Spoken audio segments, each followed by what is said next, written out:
আন্তর্জাতিক অপরাধ ট্রাইব্যুনালে বিচার প্রক্রিয়া চলাকালে বাংলাদেশ আওয়ামী লীগ সহ এর সব অঙ্গ সহযোগী ও ভ্রাতৃপ্রতিম সংগঠনের কার্যক্রম সাময়িক নিষিদ্ধ করার প্রজ্ঞাপন জারির পর এবার এসব সংগঠনের অনলাইন উপস্থিতি বন্ধে সক্রিয় হয়েছে সরকার।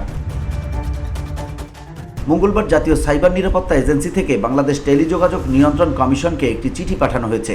এতে আওয়ামী লীগ এবং সংশ্লিষ্ট সংগঠনের website, Facebook page, YouTube channel, TikTok, Telegram ও এক্স অ্যাকাউন্ট বন্ধ বা ব্লক করার অনুরোধ জানানো হয়।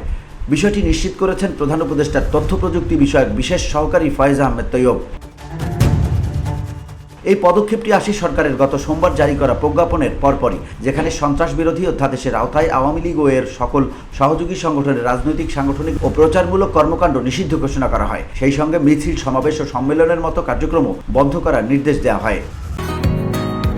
বসুন্ধরা, উত্তরা, বনশ্রী, কুড়িল ও বাড্ডা সহ রাজধানীর বিভিন্ন স্থানে অভিজাত ও অত্যাধুনিক মানের ফ্ল্যাট কেনার এক নির্ভরযোগ্য প্রতিষ্ঠান pleasant properties limited.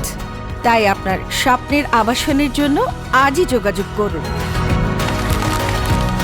Pleasant properties limited, where destiny matches eventually. প্রজ্ঞাপনের দিন নির্বাচন কমিশন আওয়ামী লীগের রাজনৈতিক দল হিসেবে নিবন্ধন স্থগিত করে। জাতীয় সাইবার নিরাপত্তা এজেন্সি ও বিটিআরসি জানিয়েছে, এসব সংগঠনের সামাজিক যোগাযোগ মাধ্যম অ্যাকাউন্ট ব্লক করার জন্য বৈশ্বিক ডিজিটাল প্ল্যাটফর্মগুলোকে সরকারের সিদ্ধান্ত ও আইনি প্রেক্ষাপট জানিয়ে চিঠি পাঠানো হবে। BOD Bangla news desk.